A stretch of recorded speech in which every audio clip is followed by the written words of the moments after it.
Il y a quelques mois, j'ai décidé de relever le plus grand challenge physique de toute ma vie en participant à une course. Un peu de contexte avant. Il y a à peu près 8 mois, j'étais sortie pour faire ma marche quotidienne. Il faisait très froid et j'avais les doigts qui gelaient, j'avais les orteils qui commençaient à geler. Et je me suis dit, pour me réchauffer, je vais alterner course et marche. Et donc, je me suis mise à courir et je ne me suis plus arrêtée. J'ai couru pendant à peu près 30 minutes jusqu'à ce que j'arrive chez moi. Et là, c'était la révélation. Alléluia!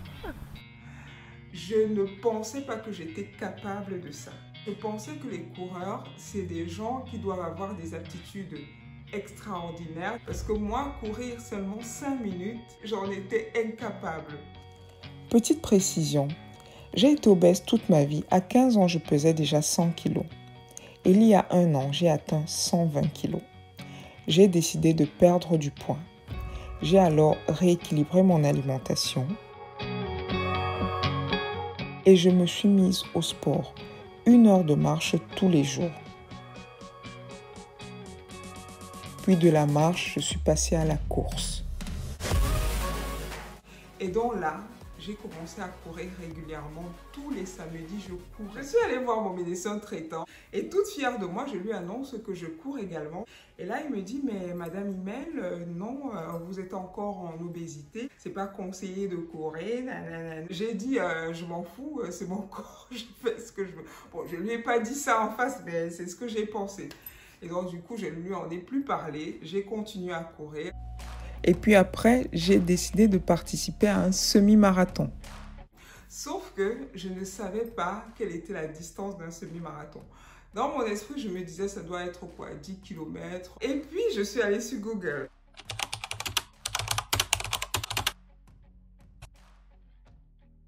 « 21 km. 21 km. À l'époque, je crois que je courais maxi 4 km.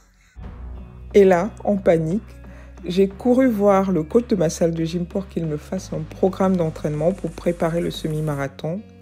Et il m'a fait un programme d'entraînement digne d'un athlète. Le lundi, je marchais. Le mardi, salle de gym, 30 minutes de course, 30 minutes de renforcement musculaire. Le mercredi, 30 minutes de course fractionnée. Le jeudi, salle de gym, 1 heure de renforcement musculaire. Le vendredi, 1 heure de marche. Le samedi, 45 minutes de course d'endurance.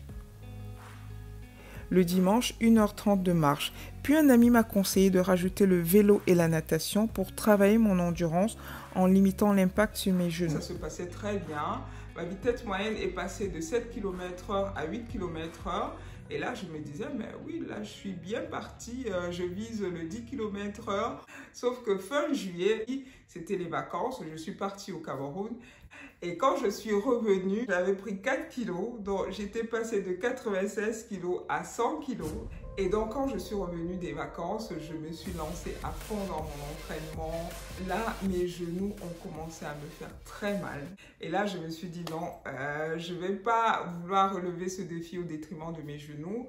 Donc, j'ai revu mes objectifs. J'ai finalement décidé de laisser tomber le semi-marathon et de faire la course de 8 km qui était prévue le même jour.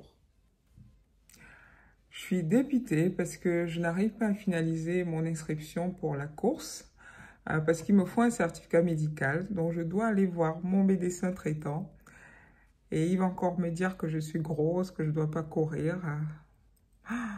Je suis ravie. Et là, il m'a regardé, il m'a dit « Ok, je ne vais pas me mettre en travers de votre chemin. Je vois que vous aimez vraiment ça. » Et il m'a fait le certificat médical. Là, je me suis inscrite, j'ai eu mon numéro de dossard. Donc là, je suis en train d'aller chercher mon dossard.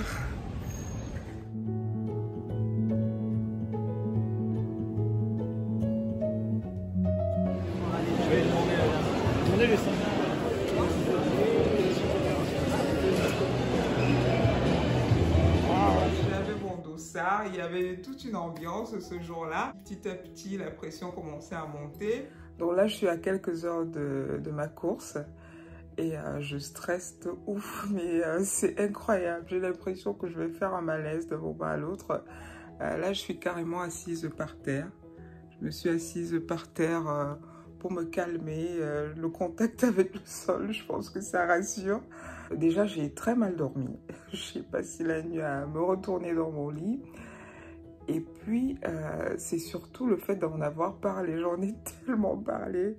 Les gens m'ont envoyé des messages d'encouragement, de félicitations. Surtout les messages de félicitations. Ça me faisait vraiment culpabiliser. En me disant, bah, tu n'as même pas encore fait la course, on te félicite de quoi? Ah ouais, non mais franchement là, honnêtement, je me demande, mais qui m'a envoyé? Qui m'a envoyé faire cette course? En fait, ce qui me fait le plus peur, c'est si je fais un malaise pendant la course et que je dois abandonner la course. Bon, après, si j'abandonne la course à cause d'un malaise, c'est normal. Voilà, à l'impossible, nul n'est tenu. Mais, je sais pas. Bon, wish me luck. J'ai médité, j'ai écouté de la musique et au bout, je sais pas moi, de 45 minutes, 1 heure, ça allait mieux, je me sentais bien, je me suis levée, j'ai commencé à m'apprêter.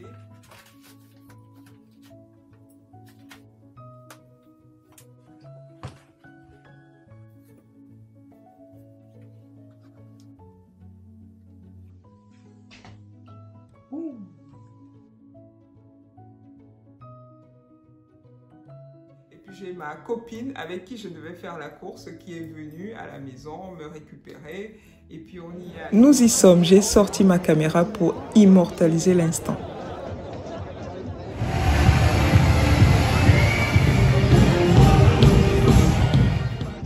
Et là, je rentre dans ma bulle, je suis hyper concentrée malgré l'ambiance, malgré le monde autour. Je n'arrête pas de me ressasser ce conseil. Cours à ton rythme, ne suis pas les autres. Mais en même temps, je suis un petit peu stressée parce que j'ai oublié de boire de l'eau et j'ai l'impression d'avoir soif. Mais j'ai continué et heureusement, j'ai trouvé du ravitaillement. J'étais tellement concentrée que je n'ai pas remarqué ces originaux avec leur ballon. C'est en montant la vidéo que je me suis rendu compte de leur présence.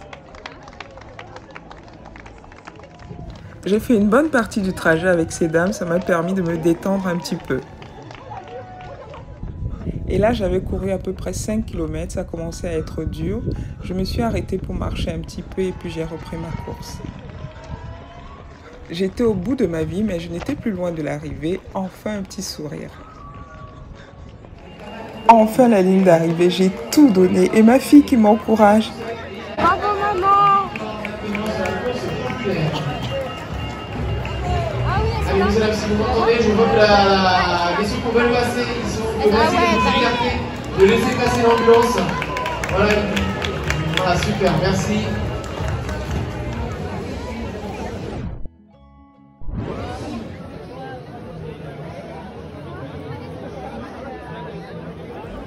Petite anecdote, pendant que je courais, j'ai croisé une dame, elle a dit « Mais c'est la dame qui est sortie dans le journal !» Elle m'a tendu la main et je lui ai fait un check. Et là, je me suis dit « Mais ça y est, je suis star, je suis star !» C'est l'une des expériences les plus merveilleuses que j'ai vécues dans ma vie. Surtout quand je regarde derrière, quand je vois d'où est-ce que je viens, de partir de 120 kilos et de se lancer dans la préparation d'une course. La première fois que j'ai émis l'idée de participer à une course, c'était il y a 1 an, en discutant avec des amis. Et ils étaient tous impressionnés, ils m'ont félicité, ils m'ont encouragé parce qu'ils avaient vu les efforts que j'avais fournis déjà pour ma perte de poids. Et ils étaient convaincus que j'allais y arriver. Et la seule personne qui n'y croyait pas, c'était moi. En fait, je l'avais dit pour faire mon intéressante, pour impressionner. Mais au fond de moi, je n'y croyais pas parce que je me disais, je suis incapable de courir, je ne pourrai jamais courir, donc je ne participerai à aucune course.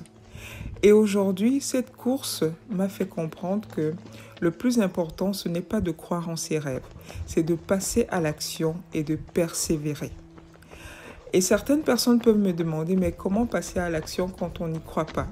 Passez à l'action en vous mettant des petits objectifs, des micro-objectifs atteignables et ces objectifs vont vous mener à votre rêve, que vous y croyez ou pas.